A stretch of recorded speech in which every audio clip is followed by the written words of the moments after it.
Saudações do crente docente. Está no ar o CDcast, o podcast da sua lição bíblica. Nesse trimestre nós estamos tratando sobre o verdadeiro pentecostalismo, a atualidade da doutrina bíblica sobre a atuação do Espírito Santo. Esse é o tema das lições bíblicas da Casa Publicadora das Assembleias de Deus no primeiro trimestre de 2021. E nessa semana nós estamos na lição de número 6, que tem por título ali Santificação, comprometidos com a ética do Espírito.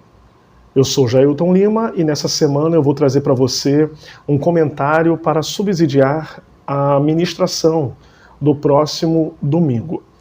A verdade prática, o comentarista diz assim: santificação é especialidade do Espírito Santo. Ela é instantânea e ao mesmo tempo progressiva, pois acompanha o crescimento espiritual do crente. Pois acompanha o crescimento espiritual do crente. Isso é tão importante para a nossa vida cristã e nós não podemos deixar de falar sobre a contribuição que nós temos, através da santificação para o nosso crescimento espiritual. E isso me traz à memória o que o autor da carta aos Hebreus escreveu no capítulo 5, versículo 12, quando ele diz: porque devendo já ser mestres pelo tempo, ainda necessitais de que se vos torne a ensinar quais sejam os primeiros rudimentos das palavras de Deus, e vos haveis feito tais que necessitais de leite e não de sólido mantimento. Parece que ele está trazendo uma ideia de decepção com o público que ele está lidando ali, porque o tempo passou e parece que eles não tiveram um crescimento espiritual com êxito, não tiveram êxito no crescimento espiritual. E nós, num contexto geral, entendemos que quando nós não buscamos a santificação, o nosso crescimento espiritual também fica comprometido. Então, quando nós não estamos buscando ser santos, quando nós não estamos parecer com o caráter de Cristo, o nosso crescimento espiritual, ele fica comprometido. E, na verdade, a santificação, ela faz parte do processo de crescimento da vida do servo do Senhor. E quando nós falamos em santificação, santo, consagração, separação, purificação, nós precisamos entender e a pensar de imediato no caráter de Deus a partir da sua revelação, da forma com que ele se revela na palavra dele, no Antigo Testamento. Quando nós falamos da santidade de Deus, nós estamos falando da perfeição moral de Deus. Nós estamos falando do ser de Deus, do caráter de Deus. E a santidade de Deus, ela é exaltada no Antigo Testamento primordialmente, porque Deus quis se revelar a um povo que ele chama de povo seu, a um povo que ele chama por um ato soberano da vontade dele, e a vontade de Deus é que aquele povo fosse um povo santo, separado de todas as nações, com um culto voltado, a adoração voltada, a oferta voltada unicamente para o Deus único e verdadeiro. E essa santidade de Deus no seu caráter, ela é exaltada na oração de mulheres e homens de Deus no Antigo Testamento. Por exemplo, na oração cantada de Ana, ela exalta o Deus Santo como único. Em 1 Samuel capítulo 2, versículo 2, não há santo como é o Senhor, porque não há outro fora de ti, e rocha nenhuma há como o nosso Deus. No Cântico de Moisés, depois da travessia do Mar Vermelho, ele exalta a santidade de Deus como incomparável. Êxodo 15, 11. O Senhor... Ó Senhor, quem é como tu entre os deuses? Quem é como tu glorificado em santidade, admirável em louvores e realizando maravilhas? você observa que a santidade de Deus ela era entoada, era cantada, fazia parte da poesia, fazia parte dos cânticos de vitória, dos cânticos de guerra do povo de Deus. Nós observamos também o texto tão conhecido de Isaías capítulo 6, no versículo 3, e os serafins clamavam uns para os outros, dizendo: Santo, Santo, Santo é o Senhor dos exércitos. Toda a terra está cheia da sua glória. Isso é maravilhoso porque nós exaltamos a Deus por aquilo que Ele é, e Ele é santo. Deus exige santidade.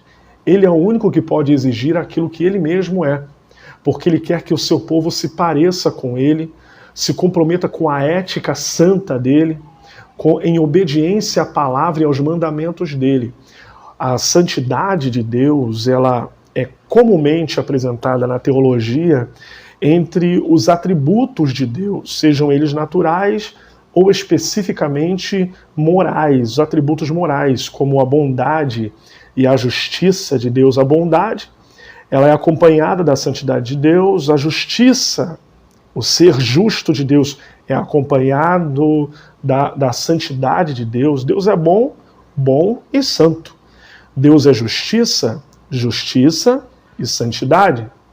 Né? Um pastor muito conhecido entre os batistas, o pastor Alva B. Langston, ele disse em uma de suas obras que a santidade pois, a soma de todas as excelências de Deus, e é também o aferidor, o medidor, pelo qual se ajusta o caráter do próprio Deus e o nosso. É interessante que quando ele fala que a santidade é a soma de todas as excelências de Deus, isso nos remete aos atributos dele. Quando nós falamos em bondade, quando nós falamos em justiça, quando nós falamos em imutabilidade, quando nós falamos em onisciência, onipresença, onipotência, Deus é onipotente e santo, santo e onipotente. Deus é onisciente e santo, santo e onisciente. Deus é onipresente e santo, santo e onisciente. Deus é imutável, imutável e santo, santo e imutável, bondoso e santo, justo e santo. E os atributos de Deus, embora a gente não cite todos aqui, ele se revela na palavra dele, envolvido todos eles na santidade de Deus. Todos os atributos de Deus giram em torno da santidade dele. Então, quando Deus exige santidade, ele está falando do caráter moral que ele tem, que ele exerce, e ele exige que esse caráter moral seja refletido na vida de seu povo, como em Levítico capítulo 10, versículo 10, para fazer diferença entre o santo e o profano, entre o imundo e o limpo. Né? Isso nos traz à memória também o banquete de Belsazar. Os irmãos lembram que Belsazar fez um banquete para 1000 de seus convidados em Daniel capítulo 5, lá nos versículos 3 e 4, então trouxeram os utensílios de ouro que foram tirados do templo da casa de Deus, que estava em Jerusalém, e beberam neles o rei, os seus grandes, suas mulheres, concubinas, beberam o vinho e deram louvores aos deuses de ouro, de prata e de bronze, de cobre, de madeira e de pedra. Ou seja, Belsazar profanou os objetos sagrados, porque a santidade de Deus era exigida não só na vida das pessoas, como também no lugar em que se pisava o povo, né? No tabernáculo com os seus objetos, no templo com os seus objetos que foram dedicados, consagrados, separados para o serviço levítico, para o serviço sacerdotal.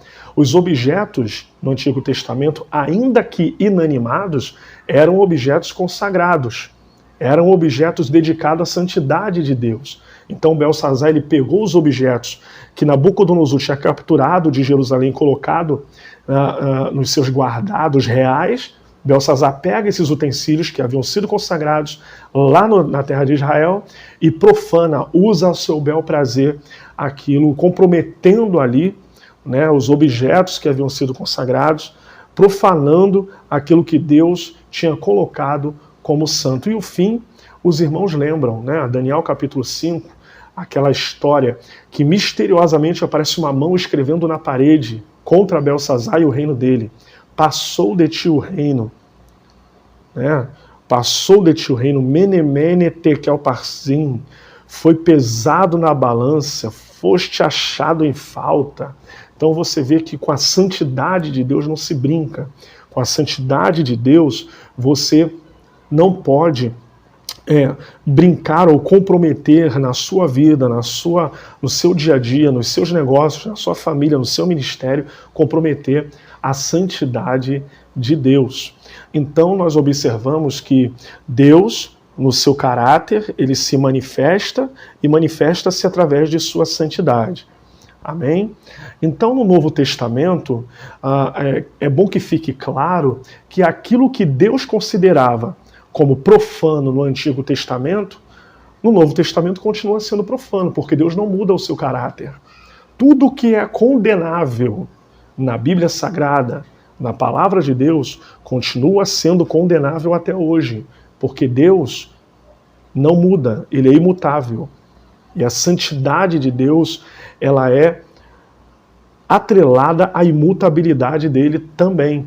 Então, no Novo Testamento, nós observamos a santidade de Deus sendo manifestada através do Deus Pai, através de Deus Filho, através do Espírito Santo.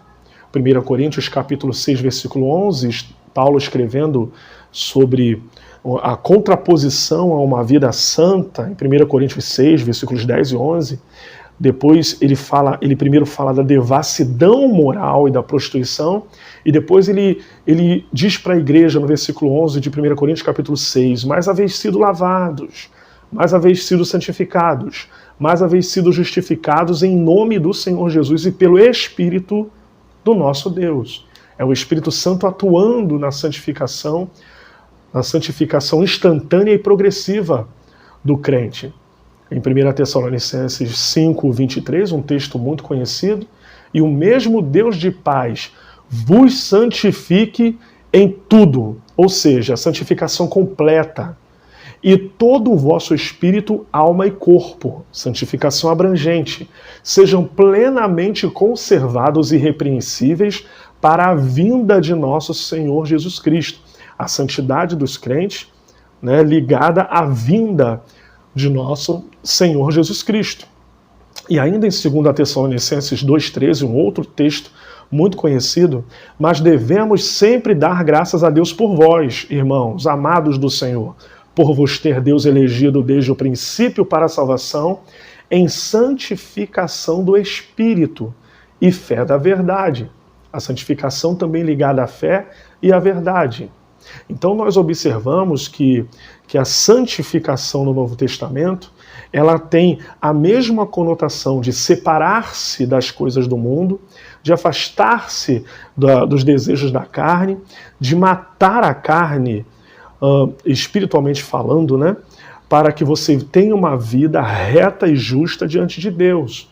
Na nova aliança, a santificação do crente é o reflexo do caráter de Cristo, como está escrito na primeira epístola de João, capítulo 2, versículo 6. Aquele que diz que está nele, também deve andar como ele andou. Então, o que você observa de diferente na velha aliança e na nova aliança, é que na velha aliança, para você alcançar níveis, progredir em santificação, requer cerimoniais, requer rituais, que nós não mais precisamos disso. A santidade, ela é agora em Cristo, pelo sangue de Cristo. Mas se andarmos na luz, como Ele na luz está, temos comunhão uns com os outros. E o sangue de Jesus Cristo, seu Filho, nos purifica de todo o pecado. Então a santificação, ela é progressiva e instantânea através do sangue de Jesus Cristo, que foi por nós vertido na cruz do Calvário. Então, essa santificação instantânea e progressiva, o que isso quer realmente dizer? Que é um ato, quando eu aceito a Cristo como o meu único e suficiente Salvador, ali entra a santificação em mim. O Deus Santo começa a operar em mim, e isso de forma progressiva. Como está escrito, por exemplo, em Provérbios 4,18. Mas a vereda do justo é como a luz da aurora, que vai brilhando mais e mais até ser dia perfeito. A perfeição completa, a plenitude da santidade, nós alcançaremos não nessa terra, mas na terra vindoura, na eternidade. Nós estamos em processo de santificação. Tá? 2 Coríntios 3,18, mas todos nós, com o rosto descoberto, refletindo como um espelho a glória do Senhor, somos transformados de glória em glória na mesma imagem como pelo Espírito do Senhor. Então, nós estamos nesse progresso espiritual, sempre em progresso espiritual. E a santidade, ela não tem só a ver com o nosso relacionamento com Deus, não. Ela também tem a ver com o nosso relacionamento com o nosso irmão, com o nosso próximo, conforme está escrito em Hebreus 12:14, segui a paz com todos, sem a qual ninguém verá o Senhor. Então nós entendemos que faz parte também da santificação, do processo de santificação, o nosso relacionamento, né? Nosso relacionamento não só com Deus, mas também com todos ao nosso redor. Então lá na lição de número 6, a conclusão, o comentarista escreveu assim: sobre a santificação, precisamos saber o significado, a importância e a necessidade dela. Isso evita confundir a santificação com regras externas típicas de religiões legalistas. É importante a gente também fazer um brevíssimo comentário sobre isso. A santificação, ela tem como base os mandamentos de Deus, tudo que está na palavra de Deus, tudo aquilo que me aproxima de Deus e contribui para o meu crescimento espiritual, está na Bíblia, está na palavra de Deus. Então a santificação, ela vem pela palavra. João, capítulo 17, versículo 17, na oração sacerdotal, Jesus, orando ao Pai, disse: santifica-os na verdade. A tua palavra é a verdade. A palavra de Deus, ela santifica a nossa vida. Hebreus 4,12, vocês conhecem. A palavra de Deus, ela é viva, eficaz, mais penetrante que espada alguma de 2 gumes, penetra na divisão da alma e do espírito, juntas e medulas, ou seja, penetra no interior, porque a santificação, ela vai operar o interior da pessoa, e do interior, o interior, quando está marcado pela santidade, irá refletir no seu exterior. O problema do legalismo religioso, do legalismo farisaico, é querer, através de estatutos e doutrinas dos homens, que os homens criam como bengala para a santificação, como se a Bíblia não fosse suficiente. Na verdade, a palavra do Senhor tem tudo o que eu e você precisamos para ter uma vida santa, sem precisar de códigos de ética interno de uma instituição religiosa. Não pode isso, não pode aquilo, né, e etc. E é um assunto um tanto que polêmico, mas seria desonesto da nossa parte não tocar nesse assunto, já que na conclusão o comentarista trouxe isso quando falou de religiões legalistas. Então, para o crente se santificar, ele não precisa de um código estatutário, ele só precisa da Bíblia. A Bíblia diz o que eu posso. O código de ética do cristão é a palavra. Está tudo ali. Tudo que eu preciso para ter um casamento santo, para que eu preciso um ministério santo, uma vida santa, está na palavra.